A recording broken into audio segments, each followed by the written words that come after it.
Hi guys, back I am, and this time with pigtails. It's quite right. And today I'll be not talking, more ranting. I feel like I need to get this off my chest about Barnes& and Noble and how my toes hurt. Let me take it back and start over with the whole story. Friday I went to Barnes& and Noble because I wanted to check and make sure Never Fade by Alison Bracken, which is supposed to come out today, they would actually get that shipment on Tuesday, which is now today. And they said they did. And so I signed up to have a copy held for me so I could get that. And I also ordered North and South by Elizabeth Gaskell to come, and the person there said come in 2 or 3 business days. I think that should be there by Tuesday too, or so. So today, after a lovely, nice 12-hour band practice, I went to Barnes & Noble. Well, I first called ahead and actually asked. I was like, wait, I don't believe you. Why wouldn't you guys actually get the shipment the day the books are supposed to come out? So I went there anyway. Didn't really expect North and South to be here today, but I was being optimistic about the whole thing. So I went in, browsed around, kept thinking how I can't stand how Bartle is set up, but I'll get to that in a second. I eventually asked someone working there. She very nicely looked it up for me, and finally figured out they're on their way. And she even looked 2 other Barnes & Nobles further away, but still close by. They both got their shipments. This one didn't. I was like, are you kidding me?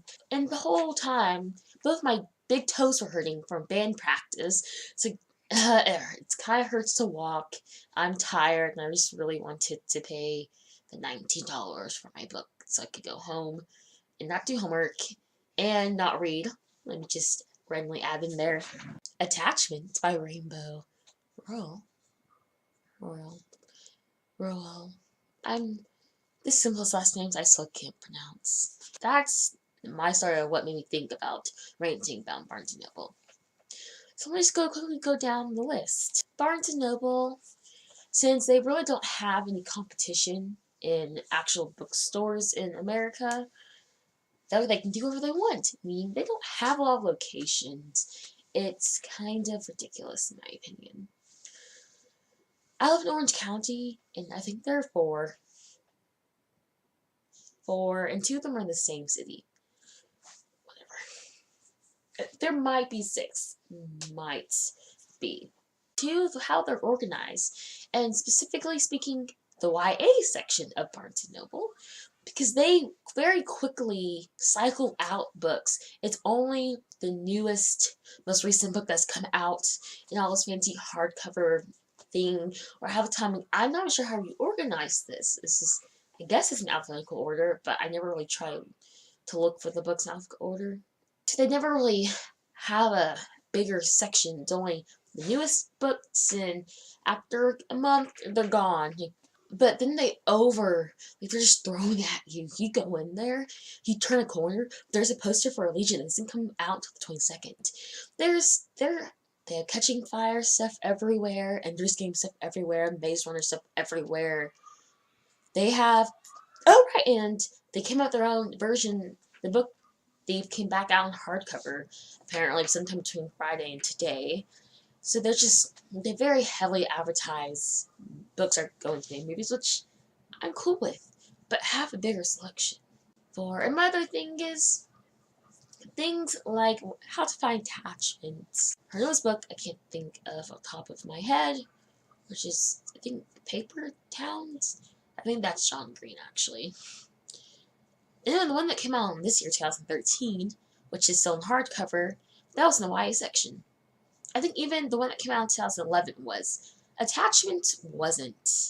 So let's look in the regular fiction section, and there it was, the only copy on the shelf.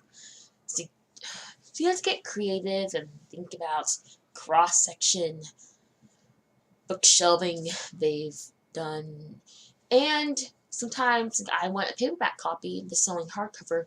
Just shelve around the store a little bit. Look at some side aisle shelving of books. You'll find it.